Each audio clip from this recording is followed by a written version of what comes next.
지난주 주일 오후 예배 때 탈북자 출신의 허남일 목사님께서 하나님 말씀을 전하셨죠. 허 목사님께서는 우리가 지금 드리는 이 예배를 가리켜 이렇게 표현하셨죠. 우리가 지금 이 드리는 예배는 북한의 성도들이 일평생 꼭 한번 드리고픈 예배다라는 표현을 하셨습니다. 왜냐하면 우리는 신앙의 자유를 누리고 있기 때문이죠. 또 시원한 에어컨 바람 밑에서 누구 하나 우리가 성경을 들거나 또 예수님을 믿거나 찬양을 드린다고 해서 총을 들이대거나 우리를 정치범 수용소로 잡아가지 않지요.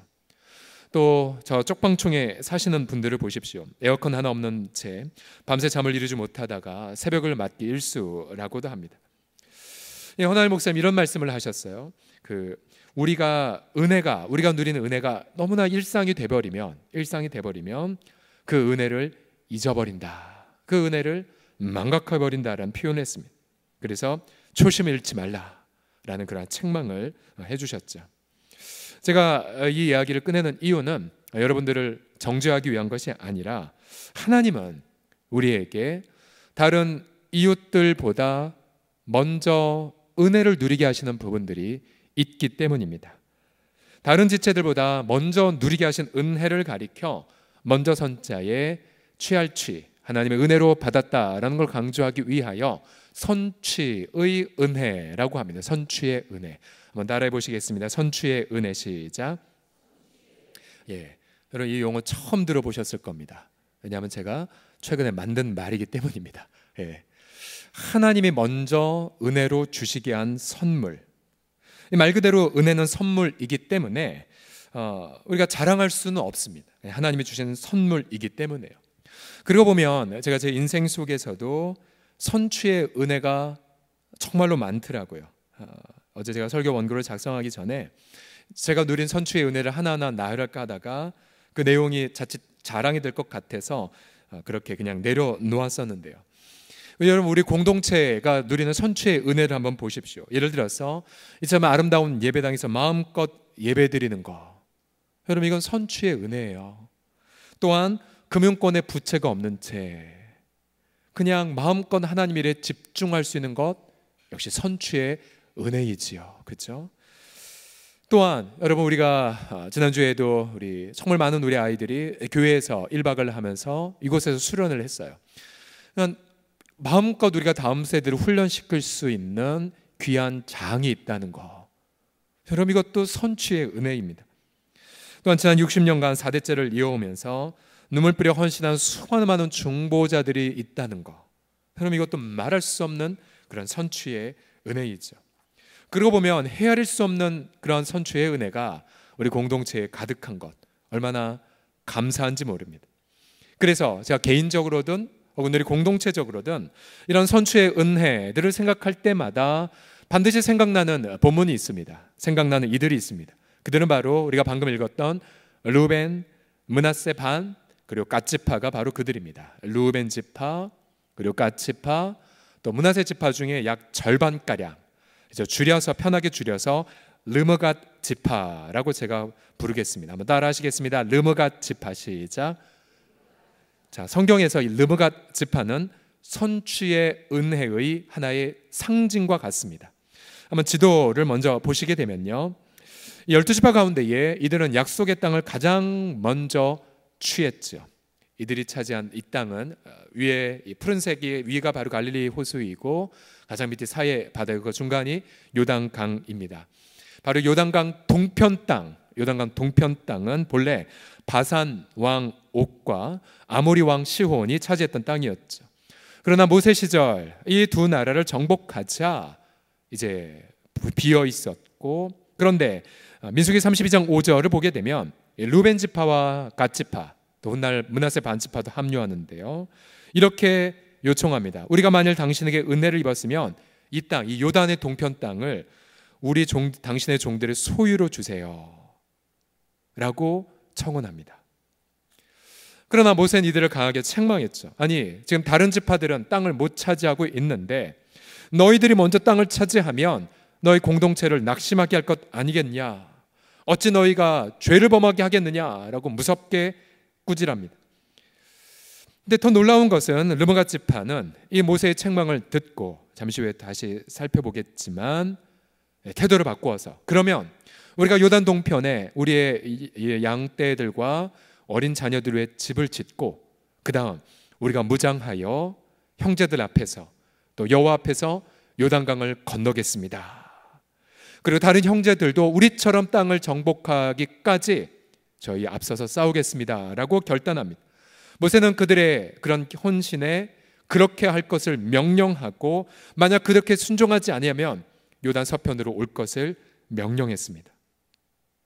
놀라운 사실은 르므갓 지파는 그 명령에 그대로 순종했고, 그래서 훗날 누구보다도 먼저 요단강을 건넜고요, 다른 형제들도 땅을 정복하기까지 형제들 앞에서 헌신했습니다. 훗날 이들의 헌신을 보고 여호수아는 여호수아 22장 6절에서 이렇게 축복합니다. 여호수아가 르므갓 지파들에게 축복하여 보내매 그들이 드디어 요단강 동편 자신의 집으로 돌아갔습니다. 결국 이 르므갓 지파는 선취의 은혜를 누린 자가 고귀한 자가 될 수 있음을 보여주는 귀한 사례입니다. 그러면 우린 본문을 통하여서 개인적으로든 공동체적으로든 혹은 우리 민족적으로든 선취한 은혜가 이기심으로 끝나지 않고 이처럼 성경의 길이 길어지는 고귀한 축복이 되기 위하여 필요한 태도들이 몇 가지가 있습니다. 선취자가 고귀한 열매를 맺으려면 첫 번째로 경책에 대한 청종이 있어야 됩니다. 함께 따라 하시겠습니다. 경책에 대한 청종. 시작. 자, 처음에 이 르므갓 지파가 요단 동편을 차지하려던 동기는 매우 이기적이었습니다. 민수기 32장 1절을 보시면 르벤 자손과 갓 자손은 심히 많은 가축대를 가졌더라. 그들이 야셀 땅은 바로 요단 동편에 있는 한 지명인데요, 길르앗 땅, 보통 요단 동편을 길르앗으로 그렇게 함께 표현하기도 합니다.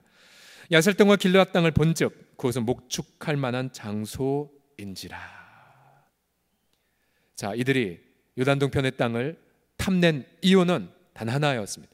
본인들 재산 때문에, 본인들의 안위 때문이었죠. 그래서 처음에 이들의 동기 속에는 다른 지파들이 전혀 들어오지 않았습니다. 지금 다른 지파들은 집도 없고 또 다른 지파들 앞에서 거대한 전쟁을 치러야 되고 그런 거 하나도 눈에 들어오지 않았습니다. 이들은 자기만 알았습니다. 이기적인 마음으로 충천했죠. 그런데 이런 이기적인 마음을 이 모세를 통해 강한 경책을 받죠. 예를 들어 민수기 32장 14절 15절에 보게 되면, 보라, 너희는 너희의 조상의 대를 이어 일어난 죄인의 무리구나. 아주 무섭게 책망합니다. 이스라엘을 향하신 여호와의 노를 더욱 심하게 하는구나. 너희가 만일 돌이켜 여호와를 떠나면 여호와께서 다시 이 백성을 광야에 버리시니 그러면 너희 때문에 전체 공동체가 망하게 될 것이다. 그들은 모세를 통해 자신의 내면 속에는 이기심을 깨달았습니다. 그리고 그들이 얼마나 공동체를 생각하고 않았는지, 또 얼마나 그들이 자신들의 그 형제들의 아픔을 헤아리지 않았는지를 깨닫습니다.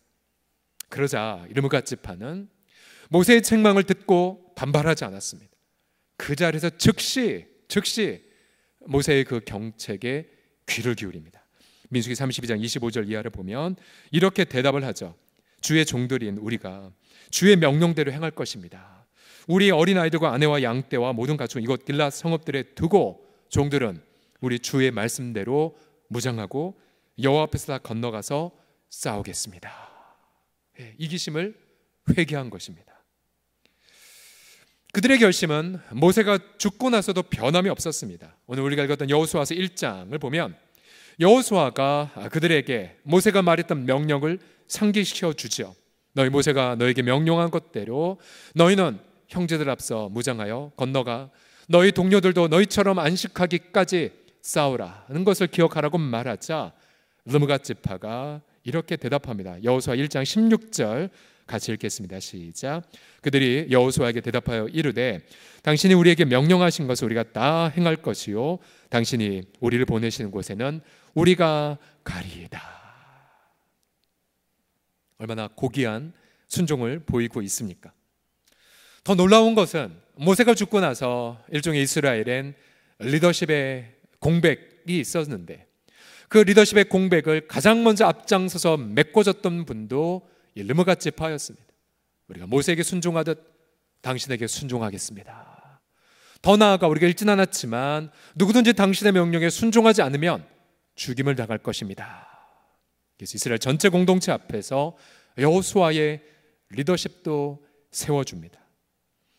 자, 여러분이 한번 질문을 대답해 보십시오. 그러면 요단강, 이 요단강에서 요단강을 가장 먼저 건넌 이들이 과연 누구였을까요? 누구였을까요, 여러분? 바로 우리가 읽은 르므갓 지파들 있죠. 여호수아 4장으로 넘어가게 되면 르벤 자손과 갓 자손과 므낫세 반 지파는 모세가 그들에게 이른 것 같이 무장하고 이스라엘 자손들보다 앞서 건너갔으니 무장한 자가 4만 명가량이 여호와 앞에서 건너가 싸우려고 여리고 평지에 이르니라. 이런 순종했어요. 가장 먼저 요단강을 건너갔습니다. 결국 이들은 처음엔 이기심으로 인생을 살았지만 그러나 하나님의 사람들의 경책을 통해 이기심을 회개하고 이웃을 위해 자신의 인생을 희생했던 것입니다.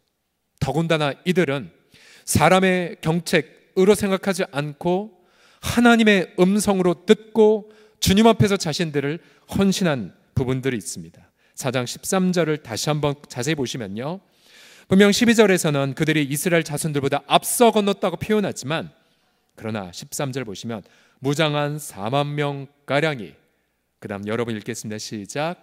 여호와 앞에서 건너가 싸우려고. 자, 누구 앞에서 건너가 싸우렸습니까? 여호와 하나님 앞에서. 여러분, 우리도 마찬가지입니다. 우리도 역시, 저도 그렇고 여러분 모두도 그렇고, 우리 날 때부터 죄로 가득한 자였기에, 나만 아는 자로 태어났기에, 그래서 우리는 나도 모르게 내 인생의 중요한 결정을 이기심의 발로를 통해 결정하기 십상이죠. 그때마다 하나님은 모세를 보내신 것처럼 하나님의 사람들을 보내어서 나의 죄악을 깨닫게 하시죠. 그래서 다윗은 시편 140편 5절에서 항상 이런 기도를 드리지 않았습니까? 의인이 나를 칠지라도, 경책할지라도 뭐로 여기게 달라고요? 은혜로 여기게 하소서. 또한 의인이 나를 책망할지라도 그 책망을 머리의 기름, 즉 나를 돋보이는 도구로 여기게 하소서. 내 머리가 의인의 침, 의인의 책망을 거절하지 아니하겠습니다. 자, 우리 이 5절 말씀을 다시 같이 읽어볼까요? 시작.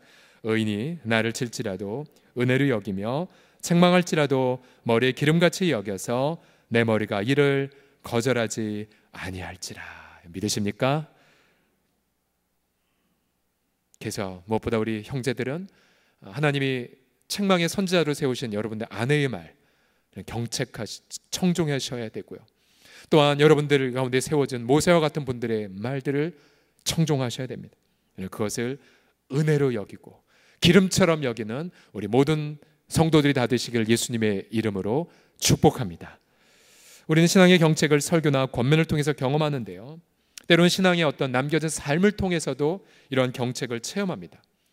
저의 경우 흥미롭게도 하나님은 꼭 제 나이대에 순교한 분들을 알게 하십니다. 가령 예를 들어 제가 39살 때 39살에 순교한 보네퍼의 전기를 읽게 하셔서 1년 내내 이 사람은 이렇게 살았는데 나는 왜 이 모양이냐, 아주 치열한 고민을 했던 적이 있었습니다. 나와 동기인데 이분은 이렇게 순결하게 살았던가. 제 나이 43살 때 43살에 아프가니스탄에서 나이 드신 전도사님보다 어찌 전도사가 목사 앞을 따라갈 것이요, 내가 먼저 가겠습니다 라고 말하며 순교한 배형규 목사님의 순교비 앞에 서 있게 되었습니다. 똑같은 고백을 했죠. 주님, 이분은 왜 하나님이 데려가셨고 왜 저는 이 땅에 남겨져 있습니까?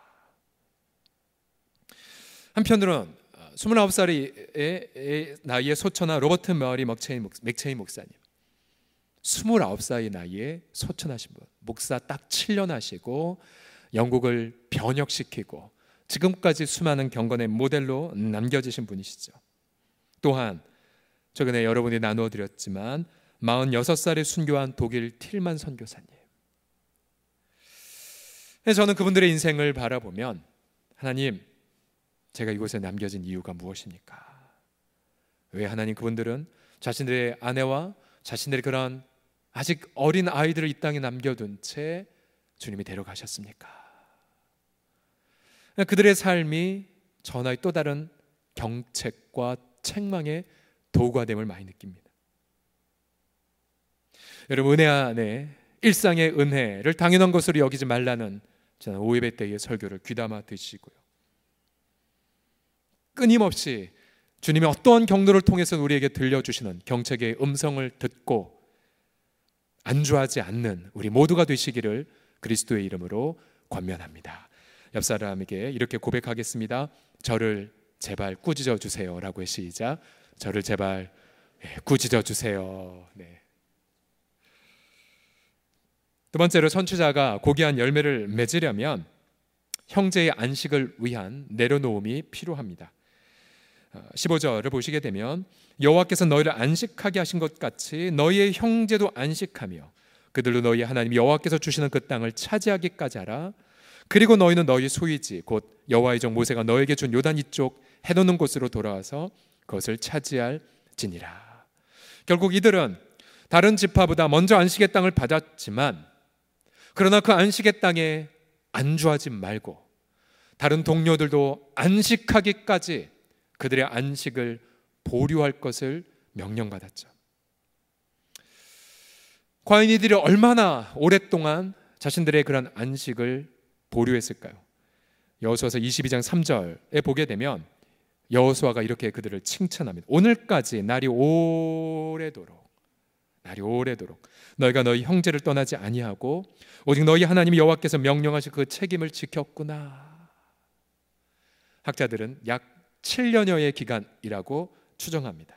7년 동안 그들은 자신의 안식에 안주하지 않고 형제들의 안식하기까지 자신을 희생했다는 사실입니다.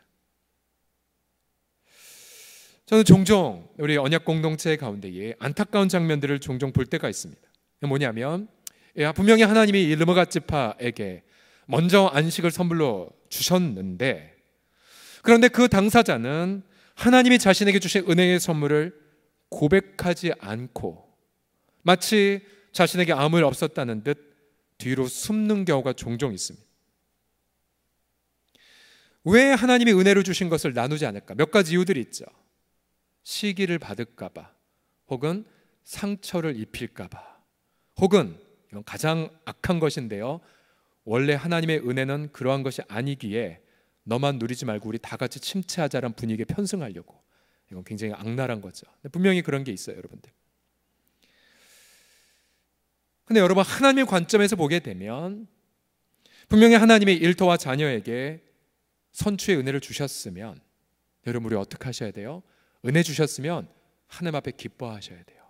축제를 부리셔야 돼요. 그리고 본인이 받았던 그 은혜를 감추지 말아야 되죠. 봐라, 하나님이 우리에게 이러한 요단 동편을 주셨다, 너무 감사하다. 나누셔야 돼요. 감추시면 안 돼요. 왜요? 감추시는 동안 은혜를 먼저 주신 하나님을 부정하는 죄를 범하는 거거든요. 그렇죠? 또한 분명히 은혜를 주신 하나님의 그 은혜됨을 망각하는 죄를 범하는 것입니다. 그럼 어떻게 해야 돼요? 시기를 받거나 혹은 다른 지체들의 상처를 주는 거에 대해서 어떻게 합니까?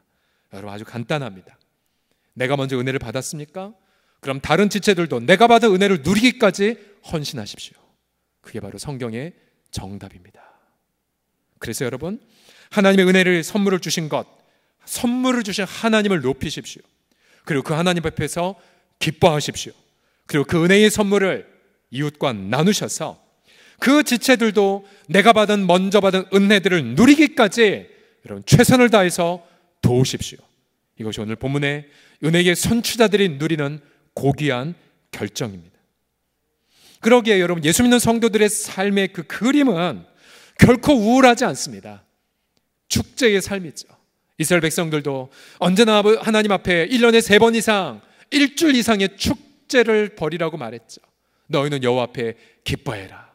너희는 여호와 앞에 찬양해라. 그리고 받은 은혜들을 가지고 소외된 나그네들과 나누라. 그러게 여러분, 지금보다 더 기뻐하십시오. 그리고 지금보다 더 은혜를 자랑하십시오. 그리고 그 자랑, 은혜를 이웃이 나누기까지, 이웃이 경험하기까지 헌신하십시오. 여러분, 왜 우리가 이 더운 여름에 휴전선 인근에 가는 마을에 가서 또 미자립교회 2교회, 또 군부대 2군데, 또 자립된 교회이지만 또 그 현장에서 고군분투하는 교회들과 함께 동역할까요? 너무 간단하죠. 하나님이 지난 상반기 우리 가운데 주신 은혜들, 그 은혜들은 우리만의 용도가 아니라 우리 이웃들과 나누라고 주신 은혜이기 때문입니다. 전에도 말씀드렸죠. 도심 속에는 우리 같은 자립교회가 살 길은 지방에는 미자립교회와 동행하는 것입니다. 어디까지 동행해야 될까요? 과거에 다윗이 전쟁에 승리할 때마다 그 엄청난 전리품을 이렇게 나누었죠. 승리는 하나님이 주신 것이기에 전리품을 2분의 1로 나누어서 전쟁에 나간 자 2분의 1, 나가지 못한 자에게도 2분의 1씩 나눠줄 것을 법으로 세웠었습니다. 그 정도까지 우리는 나누어야 되는 것이죠. 우리는 무엇보다 주체사상 유상에 매여 예배의 자유를 잃어버린 북녘 동포들을 바라보며 기도하기 위해 나아갈 것입니다. 그리고 우리가 받은 기쁨의 사랑을 꼭 전하기 위해 나아갈 것이고요. 그러면 여러분, 이처럼, 이 르므갓 지파처럼 하나님이 주신 은혜들을 기뻐하고 또 우리 동료들이 그 은혜를 누리기까지 헌신할 때에, 그때 우리가 누리는 가장 큰 분복은 무엇일까요? 바로 우리 속에 그리스도의 형상이 새겨지는 것입니다. 왜요? 예수 그리스도는 하늘의 영원한 안식을 포기하고 저와 여러분의 안식을 위해 죽기까지 헌신하셨기 때문입니다. 그래서 우리가 일평생 이웃의 안식을 위해 헌신할 때 여러분, 우리 속에 예수 그리스도의 모습이 새겨지게 됩니다. 사람들은 그런 모습 속에 그리스도를 발견하게 되죠.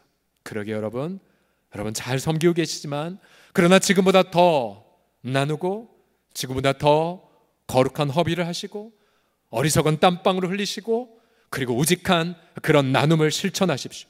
그래서 저와 여러분이 작년보다 더 오래 더욱더 예수 그리스도의 은혜들을 닮아가는 감격, 기쁨을 누리는 우리 모두가 되기를 그리스도의 이름으로 간절히 축복합니다.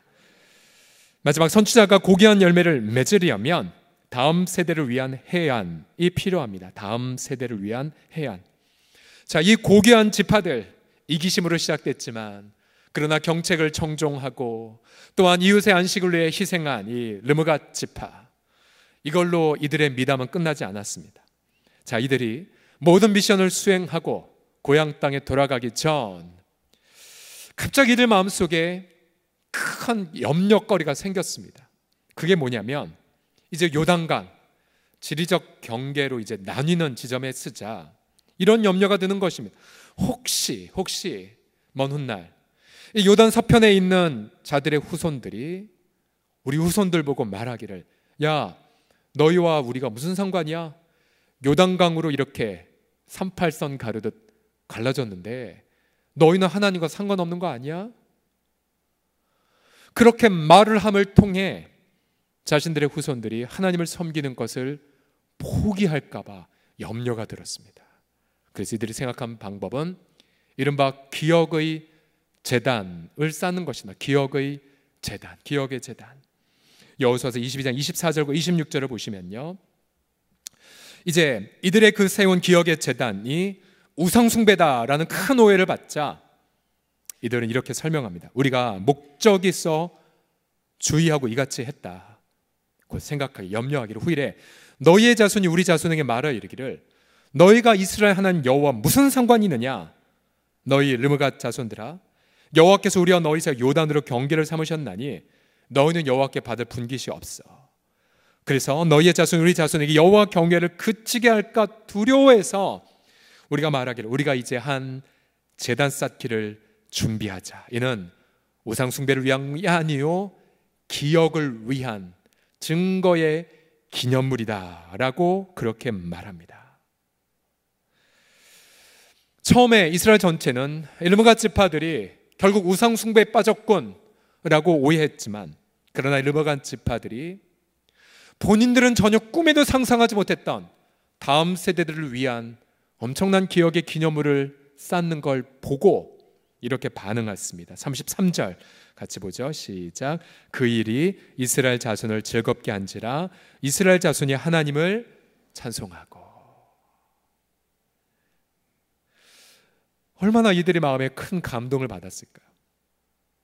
결국 성경 저자는 민수기부터 여호수아 처음과 마지막 이르기까지 르므갓 지파의 아름다운 미담을 소상히 기록함을 통해 고귀한 자의 그 아름다운 열매들을 우리에게 보여주고 있습니다. 과연 여러분들, 저와 여러분들이 이웃이 안식하기까지 희생하는 것을 넘어서 여러분, 우리는 지금 다음 세대들을 위해 어떠한 기억의 재단을 쌓고 있습니까? 아마 이 르므갓 지파들은 기억의 재단을 쌓기 위해 엄청난 시간을 소모했을 것이고요, 또한 이 기억의 재단을 쌓기 위해 바로 코앞에 있는 자신의 집을 들어가는 것을 포기했을 것입니다. 또 그들은 그 다음 세대들을 위해 엄청나게 많은 오해들을 감내했을 것이고, 그러면서 그들은 다음 세대를 위한 해안을 받아 아름다운 돌을 쌓았던 것이죠.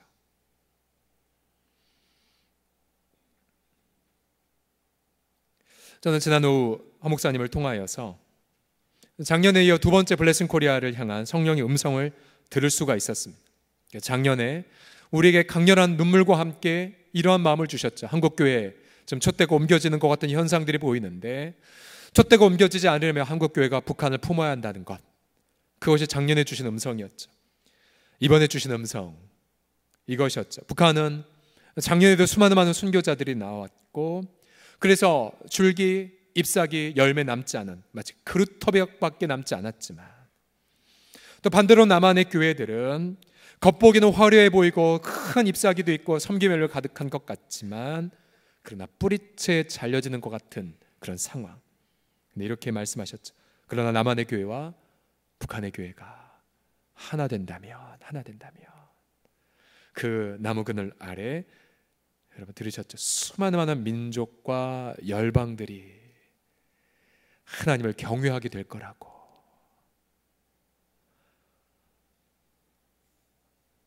저도 깨달았어요. 성령이 이번 블레싱 코리아 때 우리에게 주신 주님의 음성이구나. 그러면서 이 르므갓 지파와 연관하여 또 한 그림이 그려졌어요. 그러면 그 하나님은 북한에서 자라는 북한의 다음 세대들과 남한에서 자라는 우리의 청년들, 우리 청소년들이 예수 안에서 하나가 될 때, 여러분 이들은 통일한 국의 리더가 될 뿐만 아니라 열방의 리더들이 될 것입니다. 그래서 여러분, 전 무더위 속에 우리 성도들이 얼마나 가는지 제가 중간 보고를 받고 깜짝 놀란 부분이 400여 명 이상의 성도들이 가겠다고 다 사인을 하셨더라고요. 우리가 흘릴 그 땀방울은요, 역시 다음 세대를 세우기 위한 아름다운 기억의 재단이 될 것입니다. 또한 우리가 나눌 사랑은 미래 통일 한국을 위한 아름다운 주춧돌이 될 것입니다. 전 우리 서울홍성 공동체가 주님 오실 때까지 이 아름다운 고귀한 지파들처럼 고귀한 삶을 이웃과 미래 세대를 위해 살아가는 우리 모두가 되기를 예수님의 이름으로 축복합니다. 기도합시다.